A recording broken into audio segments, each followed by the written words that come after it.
This is Politics and Media 101. I'm Jeff Browning. Olga Lautman studies the Russian government, its decision makers, its thinking, and its actions abroad. She herself is Ukrainian and Russian, and she's now at the Center for European Policy Analysis, where she closely monitors the active measures the Russian government takes, such as interfering in countries' idea spaces to turn people against each other, supporting organized crime, poisoning people, and more.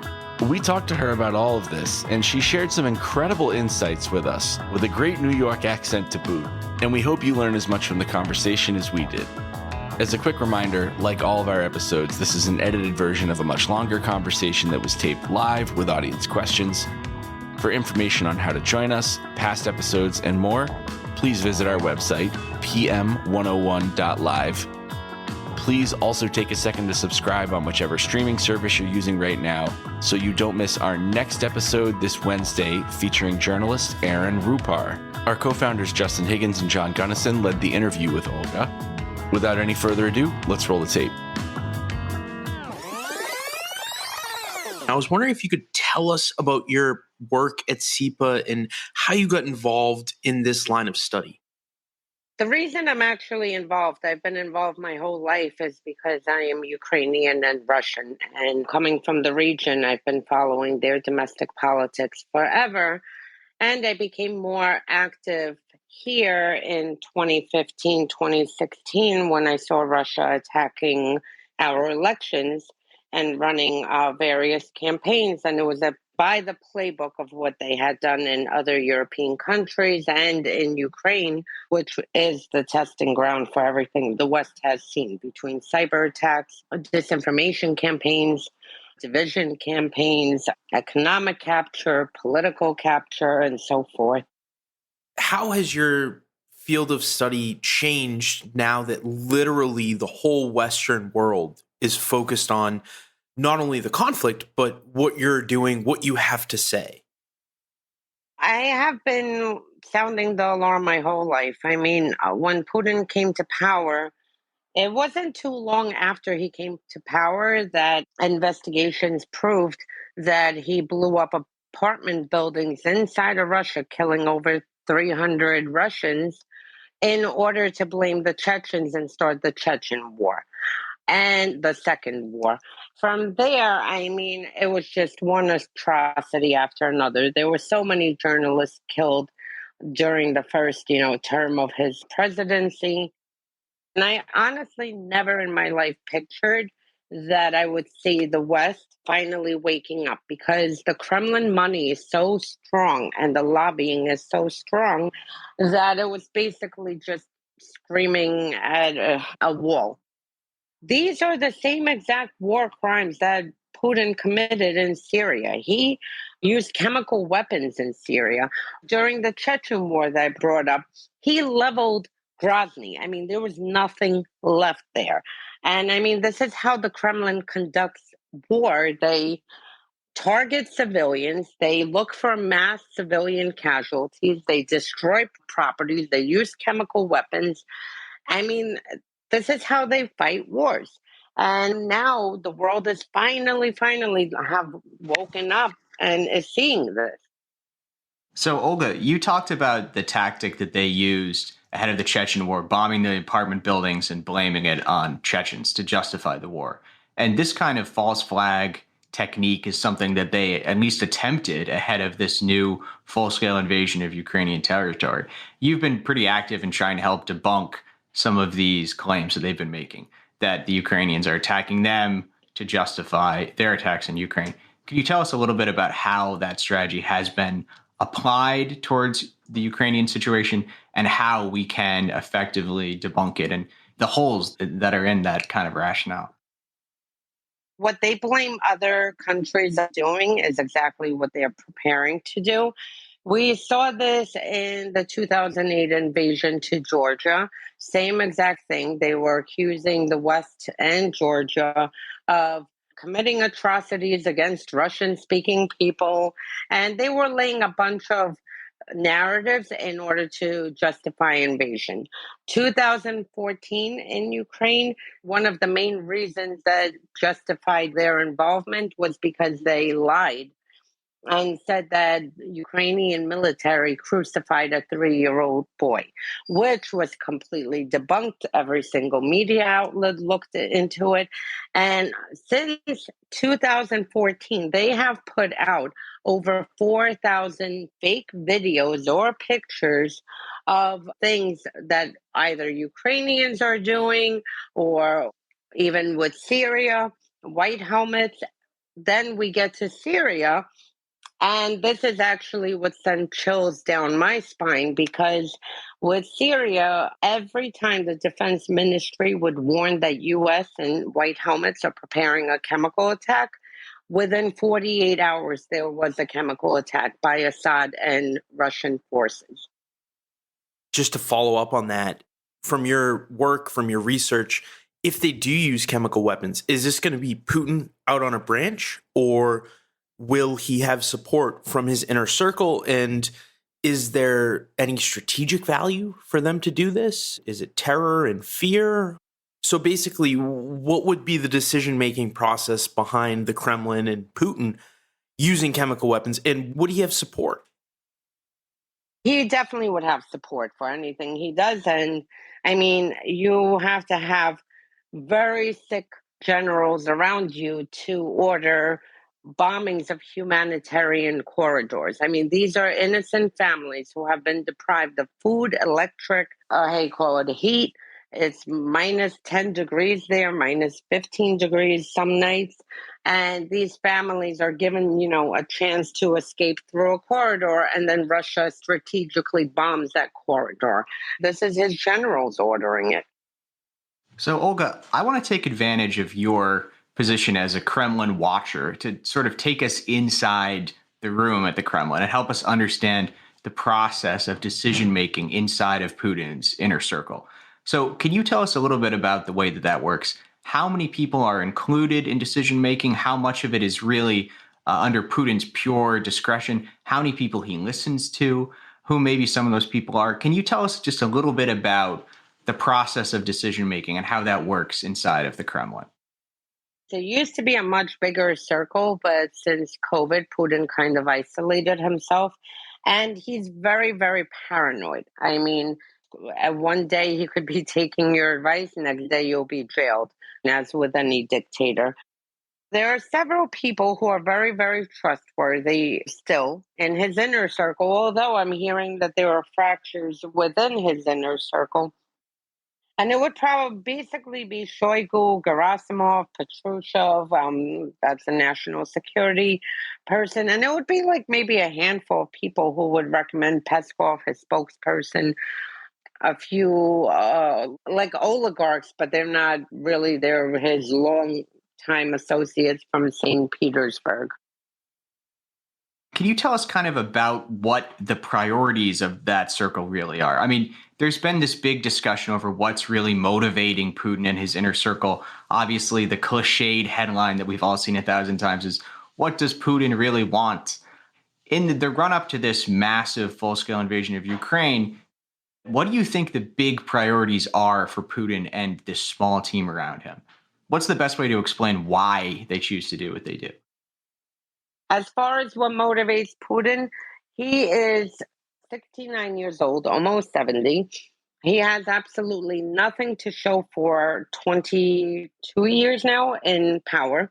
He is the richest man on the world, probably around $200 billion, but he can't show it. I mean, because according to him, he was a bus driver, and which is a new one, by the way, and lives on a state salary. So, I mean, all his money is hidden through oligarchs, and my God, network of shell companies are so complicated that you really need forensic teams to unravel just one network. So he has nothing to show for it. He ran the country into the ground.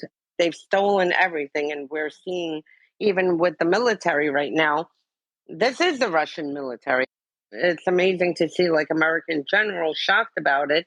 And I'm like, this is what happens when you rob everything in the country, even to the point of, you don't invest in your military services. This is the result you get.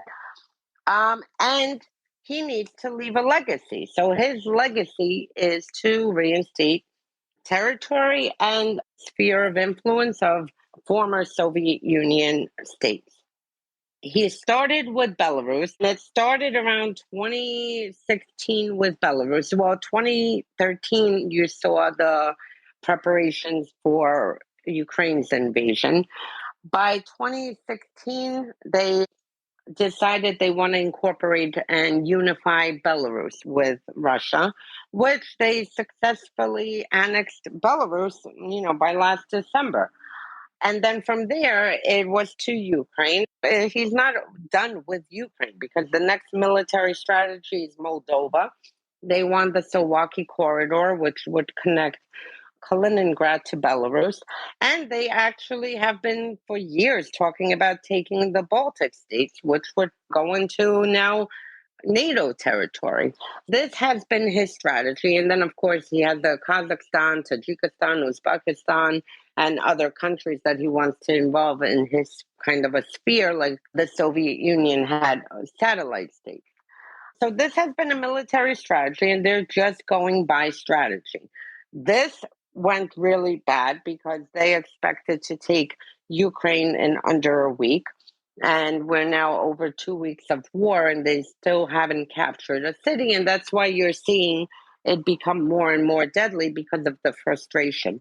And at the same time, there is chatter because FSB, there's a directorate inside of FSB that prepares the information of what the internal politics of Ukraine is and how they would respond to Russia entering and whatnot.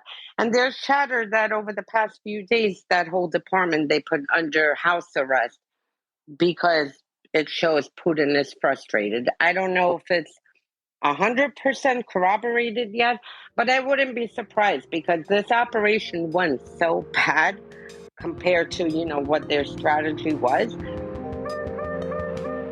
In a sharp deviation from its traditional neutrality, Switzerland said on Monday that it will adopt all the sanctions that the EU has imposed on Russian people and companies and freeze their assets to punish Russia for its invasion of Ukraine.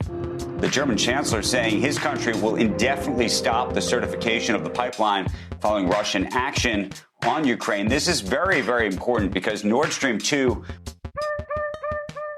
was set to double the amount of Russian gas sent directly to Germany. This had been a threat on the table for quite some time, but now Germany appearing to move forward with that threat and making it real. The economic sanctions leveled against Russia by the U.S. and its allies are the harshest ever handed down, and their effects are being widely felt in Russia. Across town, there's little to celebrate. The mass corporate exodus that began on February the 24th is still underway. More than 400 of the world's biggest brands fleeing so quickly they left the window dressing. This going out of business sale doesn't have many discounts. It doesn't need to. So, Olga, you talked about how they're really prioritizing this military strategy and a strategy really of conquest or revanchism, of trying to recreate some of the Soviet spheres. And this is impoverishing the country. These kinds of aggressive actions that they're taking, the backlash economically is so incredibly massive. So what I'm kind of wondering about is, where does economic advice and economic policy fit into the picture at the Kremlin? Are there economic advisors who are connected to the conversations that Putin is having as he makes these decisions? Or are they kind of cut out of that process? Does Putin have any useful economic advisors around him? How connected are they to these discussions? Is he really getting any good economic advice? And did they warn him against these kinds of actions? He just had a meeting with his economic advisors and with the chatter that, people are planning a coup inside of Russia, which, again, it could be chatter just to be chatter. It was a Zoom meeting with his economic advisors. They would not So be not a privy long to- table meeting, Olga. No, no, not the 200 feet table. No, now he's taking it to Zoom. But no, these advisors would have nothing to do with his military strategy. And now I don't think that Putin realized that this was going to happen. I'm sure he is as shocked as I am, because I still can't believe that the West has finally gone after all the dark money, all the oligarchs, these sanctions, and basically isolating Russia. Now he's trapped. He has nowhere to move. He either continues with this war or goes down as backing down from the West and losing to the West. And that absolutely he would never do because, that would be the biggest disgrace for especially a Soviet or Russian mentality to lose against the West. So this is why you see he's going forward and he's getting even more dangerous because right now he's lashing out because there's nothing he can do. And as far as the advisors, only a handful of people would have known about this operation. Even obviously, some of the soldiers on the ground didn't know what they were going to do, probably the conscripts. So it was a very, very the information for this operation wasn't discussed and debated over. And now they're seeing, and they can't say anything. I mean, I wouldn't want to be the one bringing the bad news to Putin.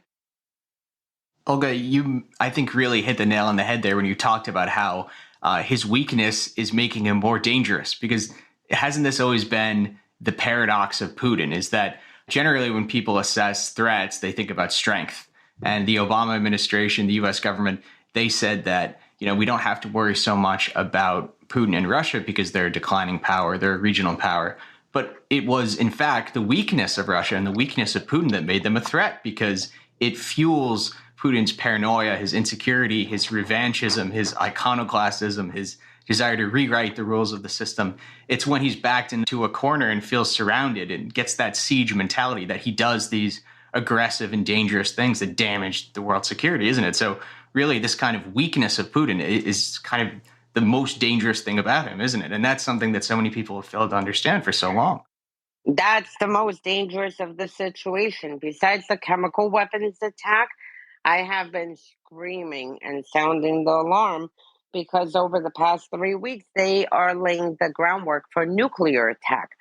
And Americans are not looking at it the right way because they're concentrating on Russia launching a nuclear weapon. They've been laying the narrative that Ukrainians have rigged a nuclear facility. And my worry is that that will be Putin's exit when he finally can't take any more of the losses. And they already hijacked 2 facilities with the staff. They're holding the staff hostage.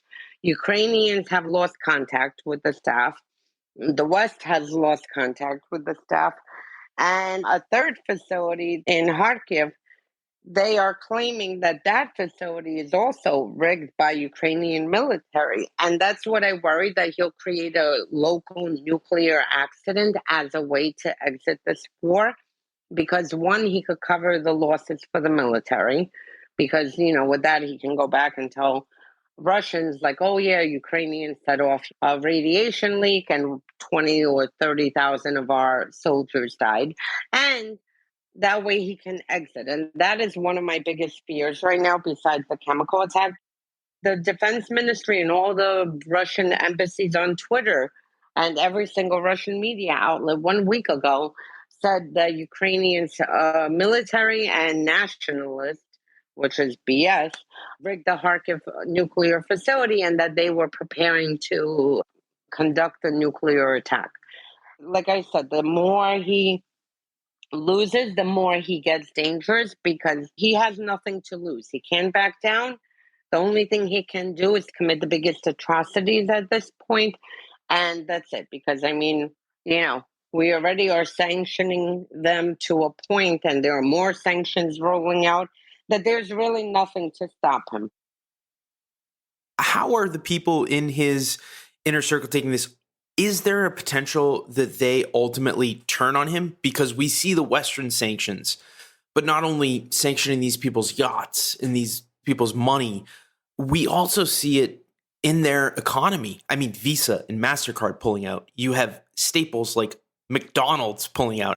Are the people in his inner circle getting fed up to the point where maybe we need to watch for a potential overthrow?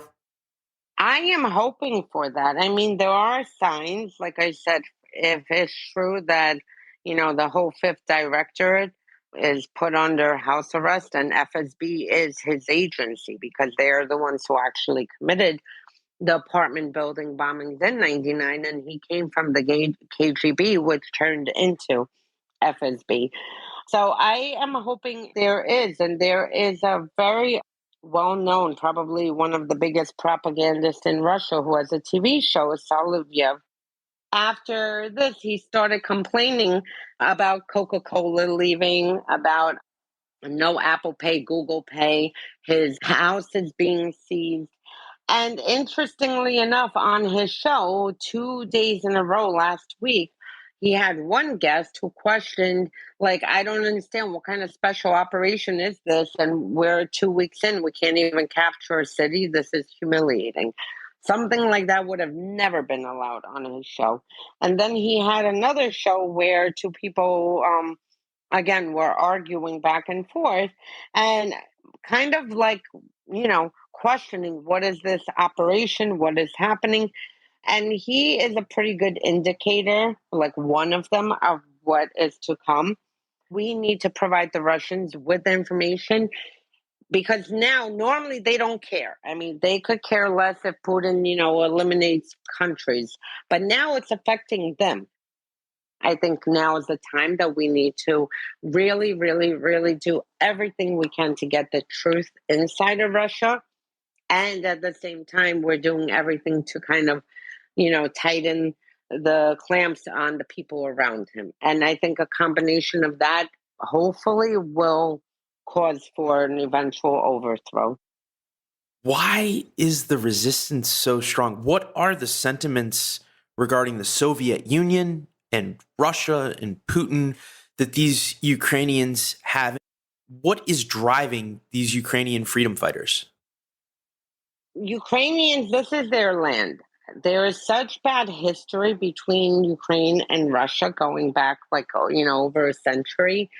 Stalin committed genocide and murdered millions of Ukrainians with a manufactured famine during Holodomor. Then Ukrainians were always treated, Ukrainians and Jews under the Soviet Union were treated as like second-class citizens and just looked down upon and just treated really bad. Then once the collapse happened, Ukraine got their freedom and independence, and they started moving towards the West, and they have a much, much more Western mentality than Russia does and than Russians do. You see it even just in the general feel. You go to Kyiv and you see like how they gravitate, they consider themselves European, whereas Russians, you ask the average Russian and they still think Europe is evil and everybody's evil and only it's the fatherland that is amazing. So Ukrainians have this, this is their land. They are such deep, long history that they will do everything. And people had asked me like, oh, what if U.S. doesn't, help Ukraine? I'm like, Ukrainians will take a broomstick. They will take a rock. They will take anything available, whether it's sophisticated weapons from the West or if the West cuts it out and they have nothing left except tree branches, they will fight the Russian military or any invader with everything they have. And you will see it across every household. I had told people this for years, and they're like, no, because unfortunately, with our former president, if you want to call it, I'm like, I can't believe people haven't dragged him out. If it was in Ukraine, they would have already surrounded the White House and just dragged him out, and he would have fled to Russia or somewhere like they did with the former president. And it's society that's designed that they don't look for government officials or prosecutors or someone to solve the problem. If there is a problem, they will handle it themselves with each household involved. And you see it's every household, whether it's the grandfather who's coming out, the mother who's coming out, the teenager, you see everyone taking a role in this because they feel that in order to improve the country and to move the country forward and to protect and defend the country, everyone has to be involved, hands-on. And this is what you see now. Manafort's darkly complex influence in the Washington lobbying game?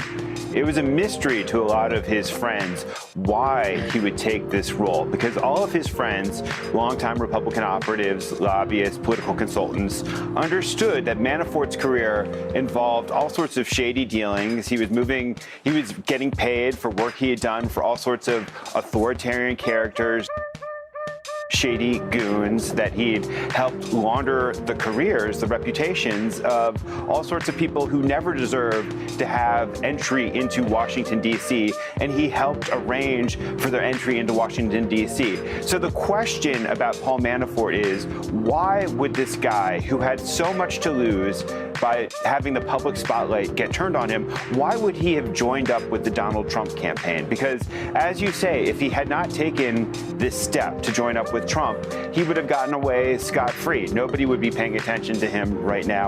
All of the money that he had stashed. All right. Thank you very much, Olga. And of course, you mentioned Yanukovych in 2013. I hope that any of the Americans listening in the audience know who was the campaign director for Yanukovych and how that connects. Paul Manafort. Yep, exactly.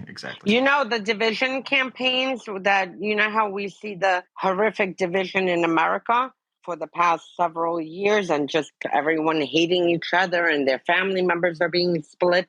Manafort ran the same campaign in 2004 or 5 inside of Ukraine to the same identical thing where family members were fighting over everything and everyone was just walking around so angry and everything was a heated topic. And then years later, we found out that it was Manafort running a division campaign inside of Ukraine to weaken it from within in order for Russia to be able to try to grab the country. He tried out a template that he had practiced with many kleptocrats in the Philippines and the DR Congo and Nigeria and Kenya, on and on and on. There's a very bloody and disgraceful trail. The torturers lobby, you remember? That's how they refer to his firm. Indeed. So we're going to go to the audience. We'll go to Kelly. Kelly, over to you. Thanks, you guys. And thank you so much, Olga, for being here. You've touched on this a little bit, but in terms of Putin's most loyal advisors, people around him, like, for example, his Minister of Defense, who I think was extremely popular, maybe up until this point, what kind of ability do they have? Or maybe a better question would be, is there a point at which too far is too far? And maybe that's deploying nuclear weapons. Maybe it's the chemical weapons that you've mentioned, but do you think those people with the access and most closely surrounding him, his trusted advisors, do you think they have that point, or are they fully in line with him? And is there a way in which they could do anything to stop what they think might be a step too far for the durability of Russia? Well, for them, nothing is too far because, I mean, they don't value human life. And I mean, we see this, you know, again, Americans kept talking about, oh, when Putin sees all the body bags. And I'm like, Putin does not care if he eliminates 500,000 Russians. I mean, it's not going to concern him. Apparently, he heard our talking points because he sent mobile crematories along with the units in order to dispose of the bodies on site and not have to bring them back to Russia. For them, the advisors, there's no step too far, especially the more hardline ones. But when it affects them, then there might be something. And if they see that, you know, Russia is going to become like more isolated than North Korea, which at this point, I think Russia has more sanctions than Iran and North Korea put together. Unfortunately, this is just the mentality and it's the system there. And like I touched on earlier, Stalin, for instance, was extremely paranoid. Putin reminds me so much of Stalin, and he's extremely paranoid. And today, this could be his trusted inner circle advisor, and then there's one wrong move, and that's it, and they'll be gone. And we saw this just GRU, which is their military intelligence that's responsible for our cyber attacks. Two leaders of their GRU military over the past several years. One had made huge mistakes with Syria and with Ukraine. There was a mistake he made. He ended up dead. And I mean, it was such a death. It was so ridiculous because the Russians claimed he died in Russia. Lebanese claimed he died in Lebanon, so nobody could even locate his body or where he died. They have like calling cards for the murders they commit, and windows usually go for anyone speaking the truth, journalists, hospital workers. Poisons go for all ex-intelligence agents, as you saw Litvinenko, Skripal. Navalny, for some reason, got poisoned too, so with opposition. And usually GRU, FSB, and like anyone in that world usually has a heart attack or a long Another term. poisoning or attempted poisoning, unsuccessful, was Yushchenko, the elected leader after 2004, right? Yep. They tried to kill him in order to put Yanukovych in that election. The way that people viewed Manafort in the RNC was, well, he's an awful person, but he's really good at winning elections. And they looked up to him. And this was like almost a role model. Well, he was a role model in the Republican campaign and political election apparatus. So I just wanted to explain that to everybody. He was clearly a role model for the Kushners in the way that they've tried to use government as an opportunity to get entangled with some of these kleptocrats around the world, certainly. Saudi Arabia, right, John?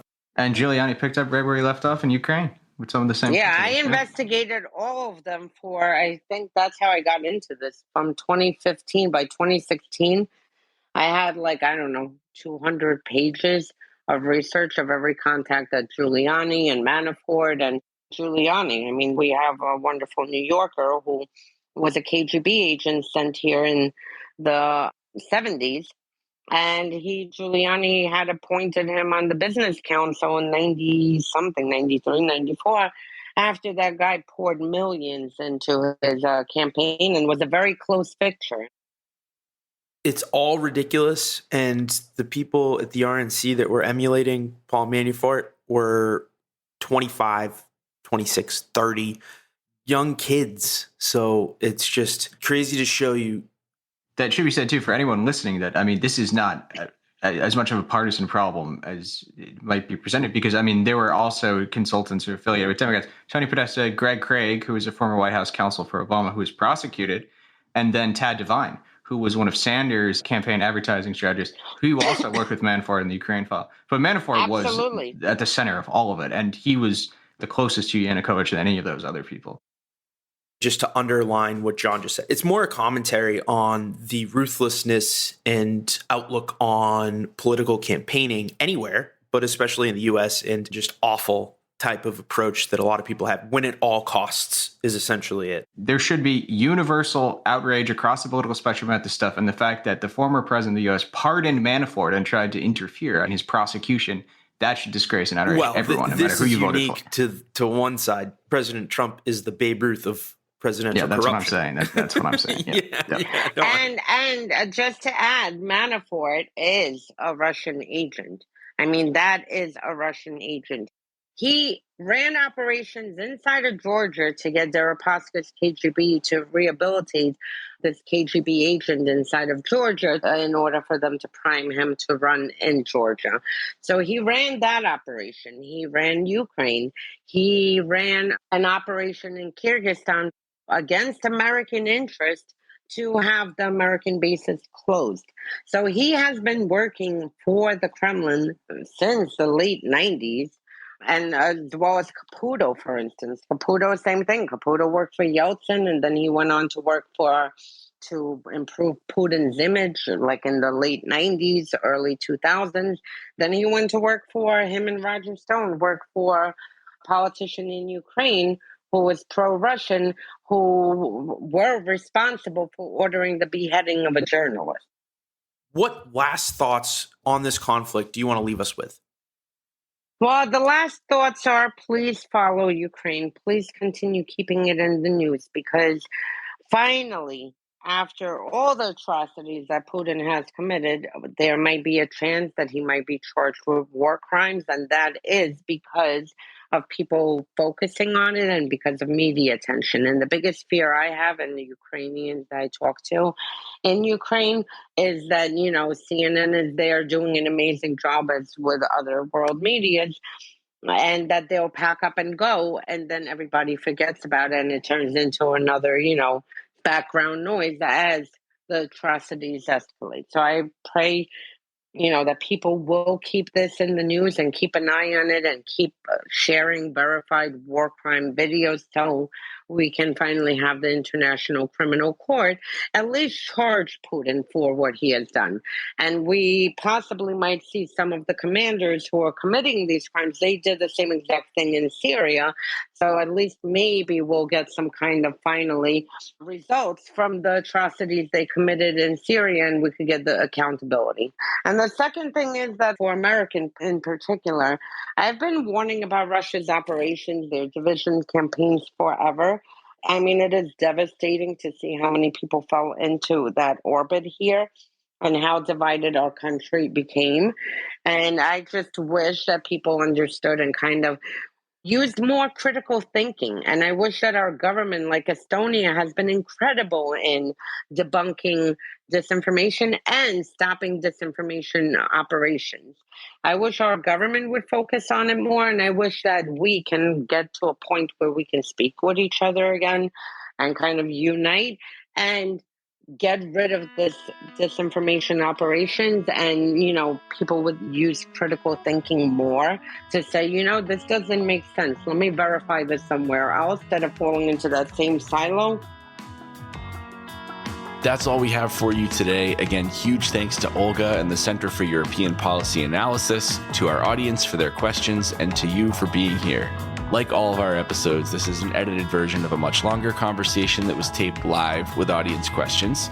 For information on how to join us, past episodes, and more, please visit our website, pm101.live, or follow us on Twitter at politicsnmedia. That's at politics, letter N, media.